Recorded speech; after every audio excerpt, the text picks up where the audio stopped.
Sveiki dar kartą. Lietuvos krepšinio lygoje LKL viskas prasideda iš naujo. Jau rytoj trečiadienį startuoja atkrintamosios 8 stipriausios komandos ir žygis iki čempionų taurės. 7 klubai iš esmės turi vieną aiškę misiją – bandyti įveikti dabartinį čempioną Kauno Žalgirį, kuris šį sezoną Lietuvoje žaidė tiesiog fantastiškai, laimėjo beveik viską, kas įmanoma. Tiesa, Vilniaus Ryto sporto direktorius Artūras Jomantas tiki sostinės klubo sėkme. O krepšinio komentatorius Vaidas Čeponis sako, palaukite, dar iki finalo bus daug atkaklių serijų. Nerijus Bliujus rodo.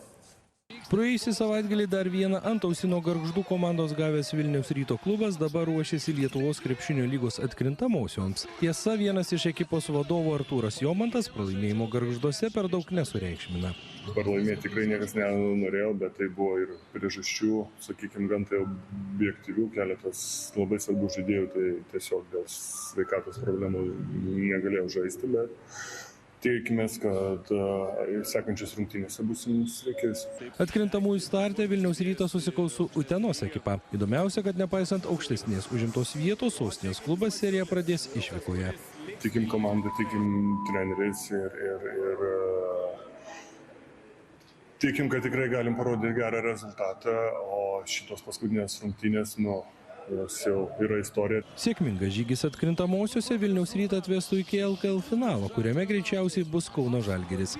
Pasak Jomanto, nors šį sezoną Lietuvos čempionų dar nė karto nėra pavykę nugalėti, finale viskas gali pasikeisti. Ekspertai, tai manau, taip pat kalbėjo, kad be šansų ir BCL yra laimėti, bet krepšinis yra toks žaidimas, kad kamuolys apvalus, kai bus matyti, o kad su Žalgiriu žais dar visų pirma yra kiti barjerai, kuriuos reikia praeiti.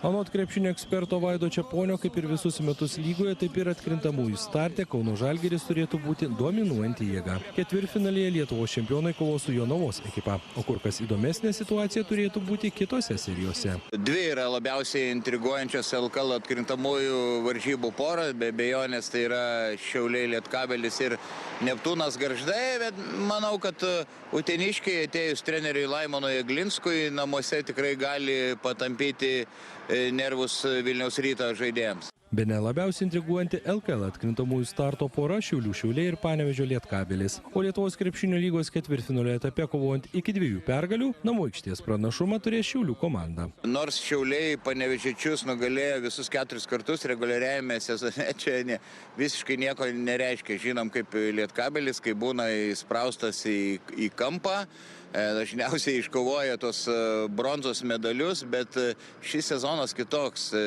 Nuolat daug traumuotų žaidėjų turi Lietkabelis. Lietuvos krepšinio lygos atkrintamosios startuos rytoj, kai Šiauliai priims Panevėžio Lietkabelį, o Kauno Žalgiris Jonavos ekipą. Atkakliausias lygos kovas bus galima stebėti BTV kanalu. Nerijus Bliujus, Remigijus Pakėnas, Vilnius.